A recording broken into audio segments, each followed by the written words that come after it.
So the next subject in PC Lesson 5, Level 2, and that's Lesson 5 in Pathway to Ascension, Volume 1, or if you're using the professional course booklets, it's professional course booklet number 5, Free Your Spirit. So the next thing we'll take up is creation of space. Creation of space. Now, the Alpha Spirit has forgotten its own natural ability to create and handle space. We've come to rely on the energy matter of the physical universe and, of course, sensory perceptions of a genetic vehicle or the body in order to have any sense of space. And although the concept of imagination and mental imagery is treated quite lightly in some of our former practices, the upper level consideration is that to truly create energy, matter in various forms, there must first be space created for them to exist in. And although it might be difficult to fathom for some seekers at first, this is a concept that actually we practice in processing, the creation of space in which to then put a space in which to put our creations. So, for example, as opposed to just imagining the mountain, we would try to imagine it within a space, rather than just closing our eyes and there's a mountain. We focus on, again, this conscious, self-directed ability of creation by first working on the creation of space. So we developed an exercise, and this has mystical and esoteric connotations too behind its origins and the idea of creating space. It goes back to the magicians and the creation of space in which to operate their ritual or magic. So we've developed kind of a similar exercise. It allows the seeker to more systematically even define the parameters of created space by using the philosophical construct or mathematical. A lot of times the term mathematical, turns people off. So we say philosophical construct of a cube. So we do this too because the seekers are more likely already familiar with the idea of like a cube-like room in which to designate, the space as separate from elsewhere, and this is it's far more effective, we've found, for our systematic processing than defining three-dimensional points that compose a sphere, because we can do this much more simply and basic with using a cube. So yeah, rather than use the facsimile copy of the mountain as we kind of recreated it from something found in this universe, for memory and so forth. This time, when we practice that, we want to actually imagine the mountain being within the space of one's own created, almost like a personal universe. And this is practiced by, creating the dimensions that define the boundaries of the space, and then secondly, creating the energetic masses or forms within that space. So, and this creation of space and the concepts and a lot of these creativeness exercises, they're meant to be practiced cumulatively over the course of multiple sessions, and even returned to later during the path of progress on the pathway. So, it's basically, to put it lightly, it's really dependent on the seeker's ability to imagine or create or perceive a single point with definitive certainty. So this exercise is then extended to include other points, a line between the points, and then a square composed of 4 points and 4 lines, and then finally a complete cube. This is worked up, to be able to differentiate the steps involved with the actual creation of the cube and the 8 points that form the cube. And we can easily demonstrate that visually here. But it's more effective. It's a more effective process to imagine the creation of space, or the creation of the cube step by step, than just to put, bam, the cube up there, so to speak. Or again, just imagining the mountain based on a memory, or as if, looking at a photograph. So, we talk about a point and extending to another point,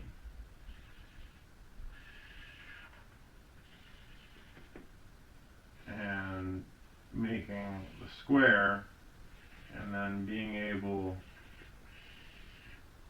to do that, and extending this.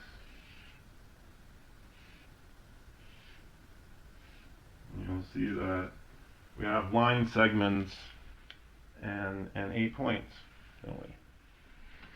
So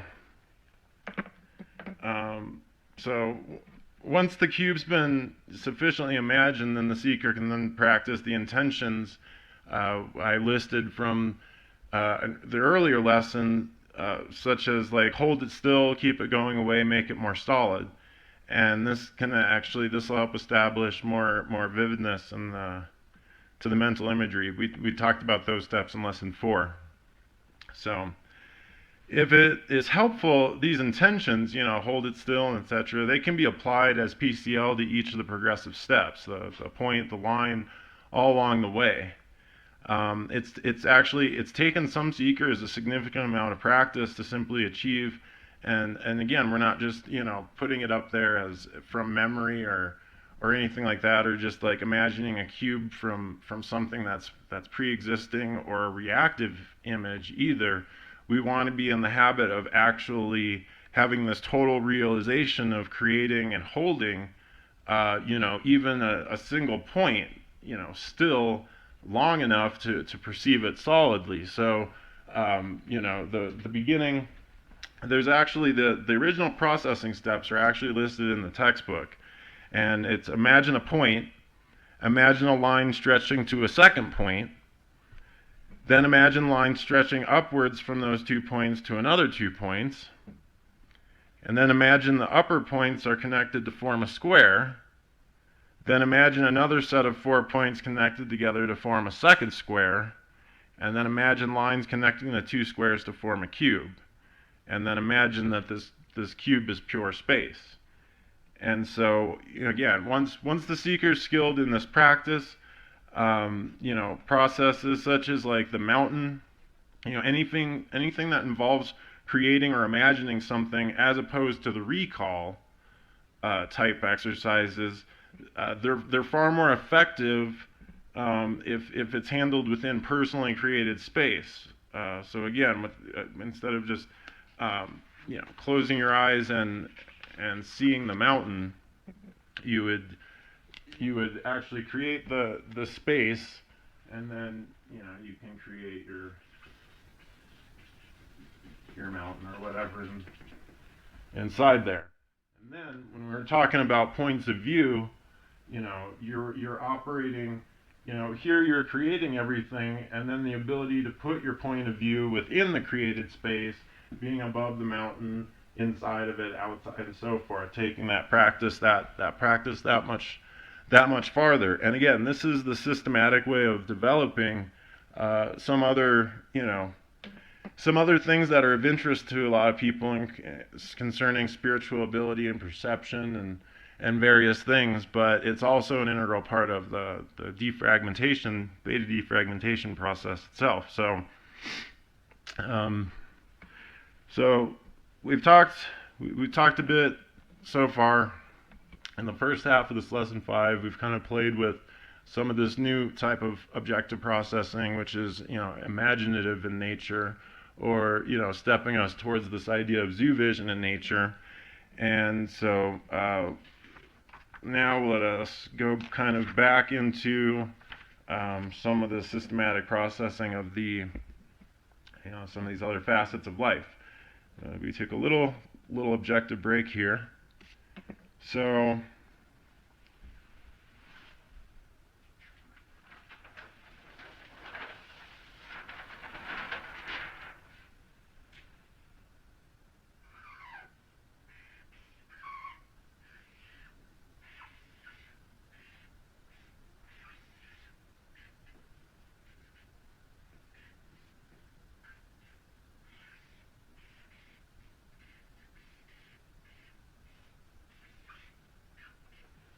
let's take a little bit here at time and talk about the musts and can'ts of life. So part of the freedom that is recovered in systematic processing is the ability to operate the human game without obsessing over the must-haves and can't-haves, or the flip side of this, the must-avoids and can't-get-rid-ofs. So let's just list some of those here. We have must-haves and can't-haves.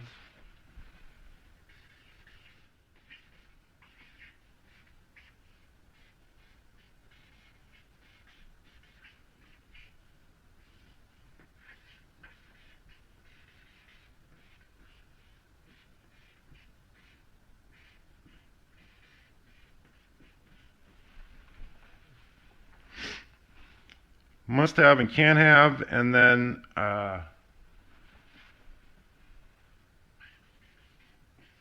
must avoid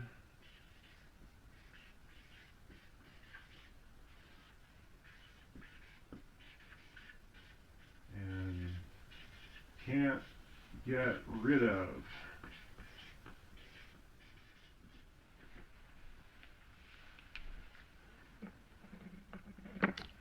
So these types of considerations actually, they strongly influence our thoughts and actions. At the very least, they entangle much of our attention in fragmentation.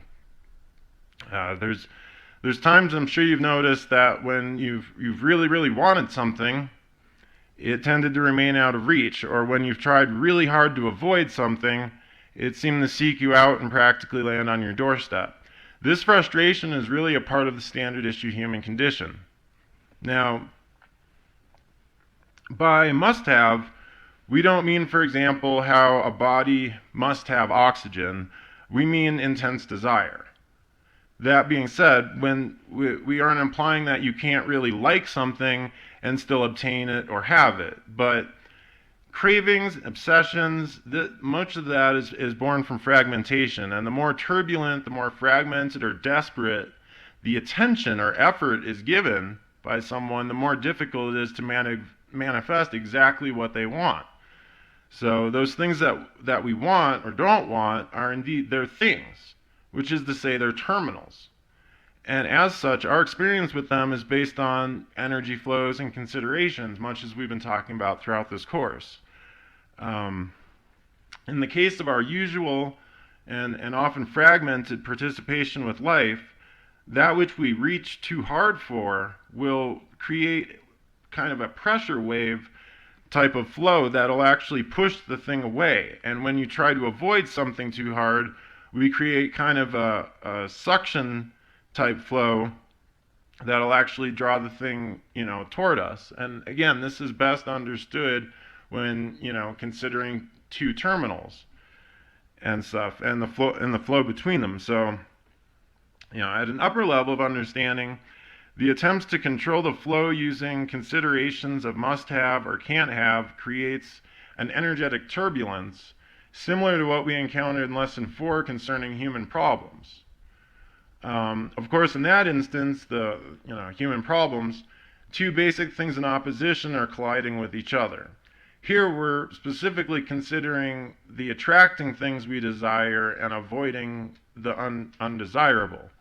So those would be what the terminals, the facets represent, the energetic masses represent in this case. There's times when the clear route seems counterintuitive, but then we must remember that in most cases our intuition is likely to also be clouded by fragmentation. And the real fact is, as we progress on the pathway, our dependency on what some call intuition is really replaced by true knowingness. So, true control of a system often requires only a light touch. In the case of handling terminals, we're again concerned with one's own level of acceptance. And by this we mean defragmenting an area or a terminal to a point where the seeker is willing to have or not have freely. And this is actually the real secret key to having. By being free of the fragmentation related to something, an individual is more likely even to enjoy it without experiencing any of the interference or the compulsive obsessions and so forth. And in the same wise, fragmentation, it inhibits us from simply just walking away from something that we're disinterested in without recoiling in revulsion or disgust. So again, in the fragmentation or in the defragmentation of this and the systematic processing of this, we're doing it to remove tendencies, compulsions, automatic programming, reactivity, and so forth. We aren't concerned with whether or not the individual ultimately at the end actually wants to have something or doesn't or so forth. This is the steps in which we must take in which to defragment. So some of the best probably systematic processing techniques for handling the must-haves of life really utilize like visualization or creating mental imagery, and this is why we kind of work on a little bit of that ahead of time, because in addition to getting into session and some of the preliminaries that we focused a lot on, and then being able to focus attention, handle problems and communication, in lesson 5 we start to work on a little bit more of the mental imagery and visualization handling. So when we it's important that this isn't, when we talk about imaginative work and visualization exercises, that they're treated as basically in lieu of handling something with words or whatnot. That is just as significant a processing. It's just that we're using mental imagery in place of like a verbal language. So just because it seems like imaginative play or so forth is in no way like shouldn't invalidate what we're using it for. So when we desire or crave a thing intensely, it has a tendency to develop like an automatic consideration in the mind system. And that consideration on a level of, it may not seem logical with the way the human condition is experiencing things, but the way that consideration is programmed is that the thing has a near infinite value and scarcity or rarity. And those kind of considerations conflict with other reality agreements we have about the physical universe when it really comes time to encounter or manifest the condition of having whatever it is. So putting it up on the pedestal and putting it as of infinite value in and of itself, because of the systematic logic that we're still hardwired with, makes it seem that much more unattainable. So as the systematic solution, and although this will seem strange to some of you, is really to visualize ways of wasting, and eventually giving away. And this is mentally, we're doing mental, visualizations, but whatever it is we want to have so deeply and keep so closely and have this a one-way flow, it kind of hardwired in, or kind of a stuck flow, as we were saying before. Basically, the idea is to create mental examples and concepts of the exact opposite. So, example as, at first the seeker might visualize the item being like sucked into a vacuum machine or being thrown out into space, and then you can start kind of imagining the actual giving it away to others and so forth. And this is This is another important aspect, again, of increasing the fluid acceptance about the item or the terminal. And it changes the underlying perceptions or considerations of the thing as, being so super rare that we probably can't ever have it anyway and would never give it away, and so on and so forth. A lot of these fixed considerations about it again. The more fixed considerations, the more energy is entangled in something that's not free and accessible to the alpha spirit, the less of the ability of the alpha spirit to actually do what it ultimately could be doing, which, at upper levels would just be to manifest just blatantly what it is that they want. But of course, there's other reality agreements down here at this level of play in this beta existence that seem to inhibit that from just blatantly happening. So we've also discussed the idea of obsessively avoiding certain undesirable things that seem to show up in our lives, and in many ways we just basically have a fragmented view of scarcity in existence, and the same mechanics that are in play from what I just described, but in reverse. In this case, you would start the previous technique with visualizations about having more of an item, and the giving away and receiving parts are pretty much the same. Being able to give something away, being able to receive it fluidly, to accept it, having more of it. It's that concept of a scarcity, yet again, the things that we're trying to avoid or don't want near us, or and such. Again, a lot of this being fragmented. So your textbook goes into a lot of details about the background and what the mechanics are to this. When we treat this information in processing, we'll focus on the processing part. They're not intention. The intention behind the process is not to actually manifest the condition of actually having something. What we're trying to do with systematic processing is just free up the considerations about having it, which is that required step, but often missed, behind getting what we want. So to get a better sense of how this might actually apply to various terminals, let's look at the example in your textbook here. Okay, money. Money's a good example to start. It's a general area of concern.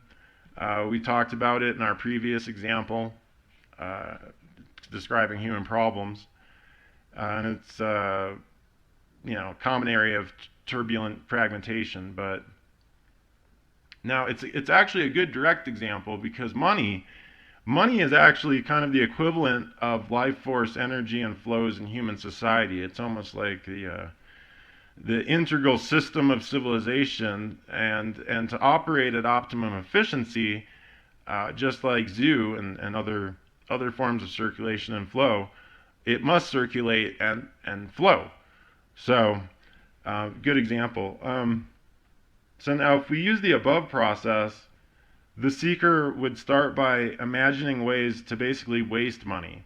It essentially answers a PCL considering what physical actions one might take to waste money, but visualizing various scenes and possible events and so forth. The imagery, now remember, when we're doing this creativeness processing, and this I can't stress enough, when we're doing creativeness processing, which is anything where the PCL includes the word imagine, you need to be creating. That's why we like to start with the creation of space, because you need to be creating this, not recalling it from actual memory. And honestly, the examples, they can be completely ridiculous. I mean, as long as it's, for example, ways to waste money, tossing it into a fire, for example, not necessarily something you would do, but again, by following the instructions, it's more important, and that's why in some of them it's imagine ways, and in a lot of the other direct PCL, we started using words like would and could, because it frees up those considerations, and that's what's the key is to defragmentation. So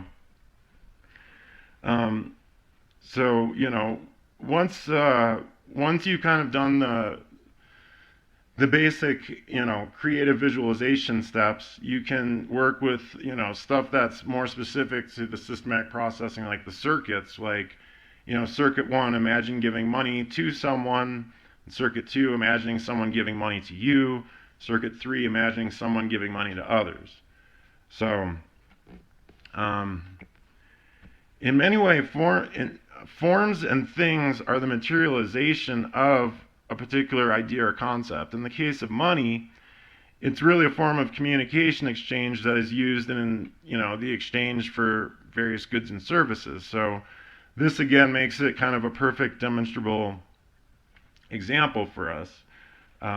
Again, anything that we're treating that's must-haves or anything like up on this chart here, we're targeting the terminal. So in this case, what could money be a substitute for, and what could substitute money? Those are the alternating PCL as part of that defrag process, and money is a good example to practice with on that, just because of how fluid of an example it is. Now, since our goal ultimately is to freely accept and reject the same thing, concerning as an energy flow simultaneously, the following PCL, like what money could you accept and what money could you reject? And that's the alternating PCL there. And in place of money, of course, you could use any other terminal.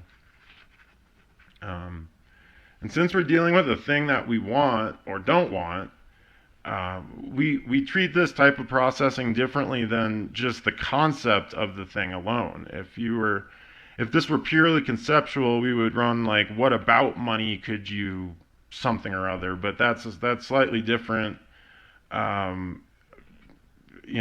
totally different kind of process. So when the more significant turbulence has been quieted down for a particular area, only then is it appropriate to apply other types of affirmation or visualization techniques that you might use to directly attract that particular energy or flow into your life. And I'm talking about your typical self-help, or what you might find in, basic New Age material and so forth. The problem with that material as it stands is that without, for example, our systematic processing and applying the pathway, they're doing it, they're applying, techniques to gain something or to avoid something without handling the underlying turbulence or fragmentation itself. And so, as a result, most of the people involved with systemology and those that are attracted to it, at least at this juncture, while it's still kind of taking shape and gaining its feet, are those that have, they've already looked into this kind of stuff before, and they've actually, many actually have avoided our systemology just because they're turned off to any of the new metapsychological approaches, because they've already, the old,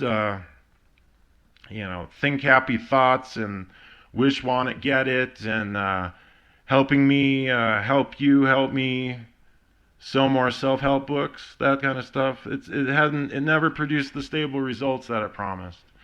And so there's, certainly there's a few people that were richer for it. Mainly the authors. But systemology is not really interested in even being viewed in that same light. And luckily, our results really just speak for themselves with each individual seeker as you actually apply it and go along the way here. So to experiment with our philosophy further using a new thought exercise and the direction of fluidity and attraction and stuff, you could try the following visualization exercise, and this is in lieu of other, assuming you're not rushing now. Once you have it defragmented, you're not rushing now to your bookshelf to try and dig out some old self-help technique. But in this case, we'll stick with the money. Imagine clouds of money around your body, and then using intention, push these clouds into the body. And be careful not to pull them, though, from the inside, as this just reinforces the sensation of beingness as a body and being from within a body. So the idea is to be pushing them from the outside into the body. And after doing this several times, imagine these clouds and use intention to throw them away, or else explode them off in the distance, and then alternate back to imagine pushing them in. And so again, it's that fluidity. Imagining cloud to the terminal, whatever it is, push it into the body, imagining cloud to the terminal, explode it off in the distance or throw it away or whatever, and just keep alternating that. If either of these flows seems more difficult or suddenly becomes more difficult, then concentrate on doing the other a few more times before alternating. And in the beginning of the exercise, it's easier to imagine handling smaller and lower grade versions of the item. In this case, money that would eventually improve. For example, starting off with pennies or copper pieces and eventually silver and gold and so forth, and just kind of working up again on a gradient scale. Everything in Systemology on a gradient scale. So after you've worked through this material concerning money, consider applying the full cycle of the processing that I've given regarding defragmentation of any of these kinds of terminals to various things like food, sex, jobs, or work, or so forth for additional practice. So you can do those.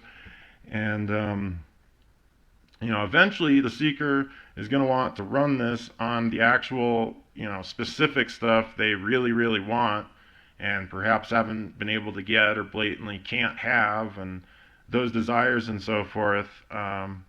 And so we're going to continue talking about some of these areas, but the same thing applies there. So practice with the light stuff, practice with some general terminals, and then once you've kind of targeted various areas, and that's why you'll be doing the pathway material multiple times.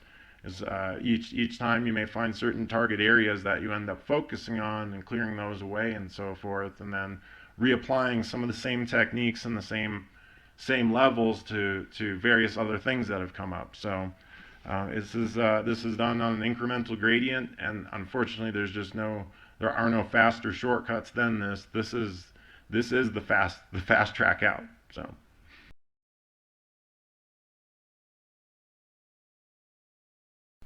Okay, real quickly, let's just get through lesson 5. That'll be us getting through one of the full lesson booklets, full new standard systemology lessons in practically record time.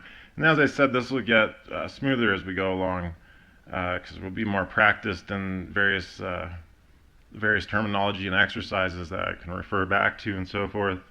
So we're talking about avoiding and getting rid of. At this point, we talked about the have, so talk about the avoiding, getting rid of a bit more. So although we've been treating all of these kind of areas with words, at an upper level, we're really handling the energy flows or attention that the energetic masses that have formed as a result of the flowing in one direction too long. We talked a little bit about stock flows and obstruction, how it tends to build up pressure and energetic mass and stuff previously. So that's what we're really kind of handling, is that we've become so concentrated and fixed on something in this example that the attention and energy, the attention energies, we used to actually have attenergy as a newspeak term in systemology just because of how many times we said attention energies, but we mean the energy directed as awareness of personal zoo power wherever we place our attention. But it builds up like a pressure-like force or mass, and it continues to press against something, oppositional or blocking. For example, when we were treating the area of must-have, we began our processing by knowingly reversing the stuck or compulsive one-way flow regarding the terminal and like wasting it or throwing it away. And once the turbulent fragmentation is handled, the acceptance and rejection type of processing then was applied simply to provide greater stability or certainty for handling the free flow. So now, in order to systematically process an attention flow regarding the opposite, something that won't go away, or a person that is trying to be rid of or avoid something, the first PCL of the previous procedure would be the opposite. So that means reversing the flow by imagining ways of having more of something rather than wasting it. And then, you can keep doing the giving and receiving, acceptance and rejection, just as we gave it. In the previous, when we were talking about the previous example, we were using money as the common general example of something desirous to have. So for this opposite demonstration, we'll use something that's general and also not only general, but something that life forms generally would dislike strongly equally or try to avoid. So since money is a good example for the human condition on the having, the thing that most would be trying to avoid in the human condition is pain. So, and usually this is reflexive or compulsive use of our attention. It causes us to attract more of what we're obsessively trying to avoid or to experience. It causes it to be more vivid when it does occur. So as a quick rundown of just this procedure, and again, I referred you to your textbook to make sure you kind of study this stuff a bit more. The first PCL of the first process is imagine ways to have more pain. And then the remainder of the process consists of imagine ways to give pain away and imagine ways to receive it. So it's important, again, to create, for this to be effective, it's important to create and not to recall, actual events for this type of processing. Once we get to a certain level, we can start actually applying this to confronting the past and processing out incidents. We're really trying to build up our personal horsepower and basic spiritual ability at this point prior to that. Imagine giving pain to someone, imagine someone giving pain to you, imagine someone giving pain to others. That would be applying that directly to circuits. And then for the considerations, so we talk about the imaginative, imagining ways to have more and give away and so forth. Once you've handled the imagine, and again, secret behind why are we doing the imagine first? Well, to imagine it and notice all the things and whatever, we're actually bringing an individual we're having them contact it and confront it prior to doing these other processes. So it isn't just all imaginative play, as you may have thought. So after doing that, we're imagining giving, the circuits, giving it, someone, receiving it, and then the others. And then once we've handled the circuits, we've treated basic ideas on a circuit. And later we treat this with recall as opposed to imagine when we're actually handling incidents and so forth. But we treat this aspect on a circuit, and after that, treat the considerations. And we do that the same as we did with the money example. What could pain be a substitute for? What could substitute pain? And then finally, what pain could you accept and what pain could you reject? So we have the considerations, and then we have acceptance, rejection again. If you were going to apply, we talked before about the clouds with the money. If you're going to apply something like the visualization exercise as kind of to cap off this whole sequence of imagination, circuits, considerations, acceptance, rejection, and then a final visualization exercise, you would imagine, again, clouds of pain around you, alternating pushing them in, throwing them away, and as an extension of the procedure for both sides, a seeker can then imagine the representation of it and alternate running concepts of connection and separation. So to take it a step further, get a sense of being connected to it, get a sense of being separate from it.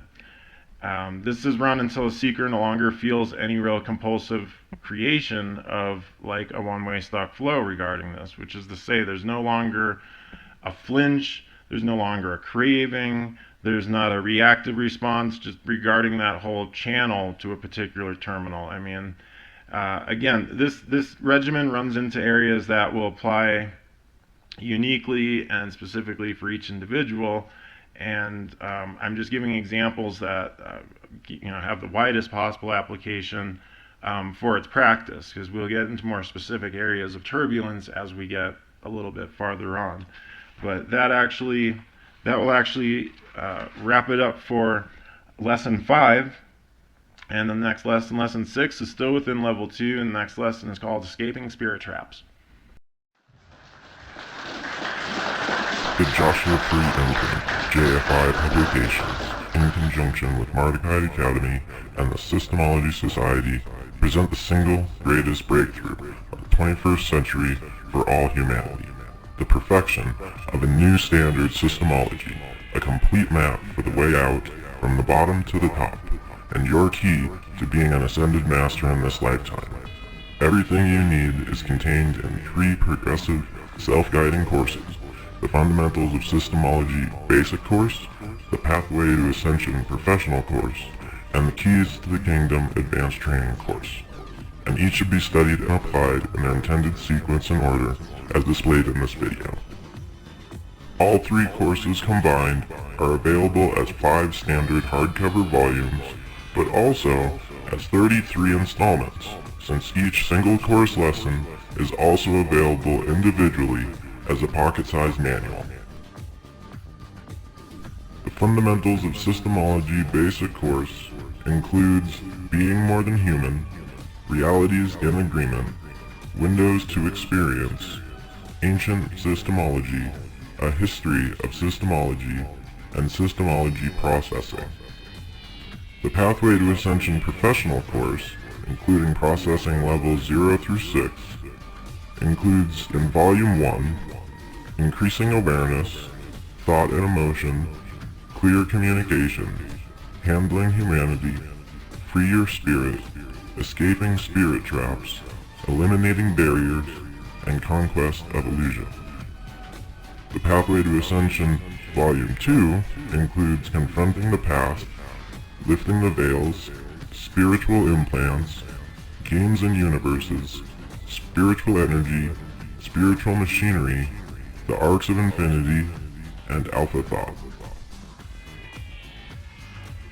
The Keys to the Kingdom AT Advanced Training Course for Processing Level 7 in Volume 1 includes The Secret of Universes, Games, Goals, and Purposes, The Jewel of Knowledge, Implanted Universes, and the supplementals Systemology Biofeedback and Systemology Procedures.